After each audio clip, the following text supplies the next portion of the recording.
Yes, परमेश्वर मेरे जीवन में काम कर रहे हैं। हालेलुया। हम जब अकेले होते क्या सोचते हैं?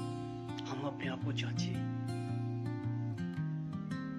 हम सब जानते हैं, एक व्यभिचार करने वाला, एक हत्या करने वाला, एक चोरी करने वाला और भी बहुत ऐसे सारे काम हैं, वो तुरंत जाके नहीं कर देता है कि चलो कर देते हैं। नहीं, कई हफ्तों से, कई दिनों से, कई महीनों से उसके मन में ख्याल आते हैं। वो सोचता रहता है, मैं करूँगा, इन्होंने मेरे साथ ऐसा क्यों किया। वासनाएं भड़कती रहती हैं और एक समय आता वो व्यभिचार करता है। एक समय आता किसी की हत्या करता है,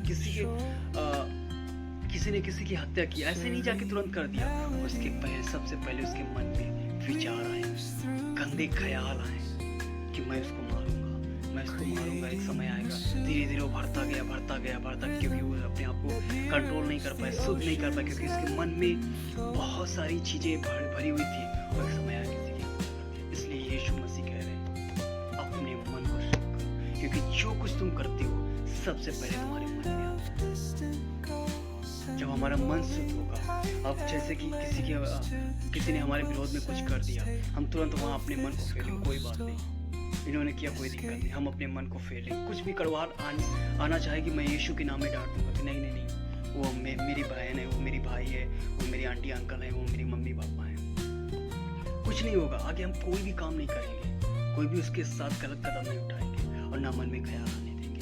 परमेश्वर इस चीज की बात कर रहे हैं कि अपने मन को शुद्ध करो, अपने मन को फेरो। हालेलुया।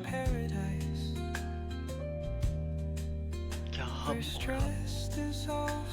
अपने मन को परमेश्वर की ओर लगा रहे हैं? जब हम अकेले होते, पब्लिक में होते हैं, संगति में होते, किसी का संगति कर रहे हैं, क्या हमारा मन क्या कर रहा होता है? जब हम पब्लिक में होते हैं तब हमारा मन क्या विचार करता है?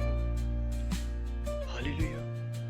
इसलिए अभी जब हमने नीति वचन में पढ़ा, सबसे अधिक अपने मन के रक्षा। क्यों? क्योंकि सबसे ज्यादा धोखा देना, वो हमें पता ही नहीं चलेगा कि हमारे साथ, हमें मजा आएगा, एक समय आएगा हम गलत कदम उठाएंगे। इसलिए यीशु मसीह ने कहा, अभी सतर्क हो जाओ, क्योंकि जो पहला बीज जो मन में आ रहा है, उस बीज को ही खत्म कर दो, ताकि वो पेड़ ना बनने पाए। मतलब उस बातों से अपने मन को फेर।